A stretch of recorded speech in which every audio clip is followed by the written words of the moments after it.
तुम्हें पता है अनु, मुझे मर्द ज़ात पे इतना भी भरोसा नहीं है। वो अपनी शहादत की उंगली और अंगूठे के दरमियान ज़रा सा फासला करते हुए बोली थी। मैंने मर्द को अपनी ज़िंदगी में बदतरीन पाया है। मैं 6 साल की थी जब बाबा को मम्मा पे हाथ उठाते देखा। क्यों? उस हाथ उठाने की वजह क्या थी?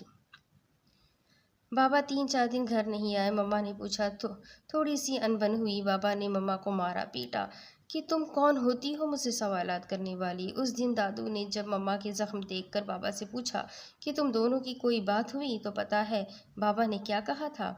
कि उसका आशिक उससे मिलने आया था तो मैंने देख लिया। उस वक्त मेरी रूह कांपी थी। हालांकि कांपनी बाबा की चाहिए, लेकिन बाबा को तो एहसास ही नहीं था। वो तो जैसे किसी और के हुस्न के नशे में गुम थे। उन्होंने मेरी माँ को सांवले रंग की वजह से बदकिरदार बनाया। उस दिन बाबा ने दादू से कहा था कि आपने ये जाहिल बदकिरदार औरत मेरे पल्ले बांध दी।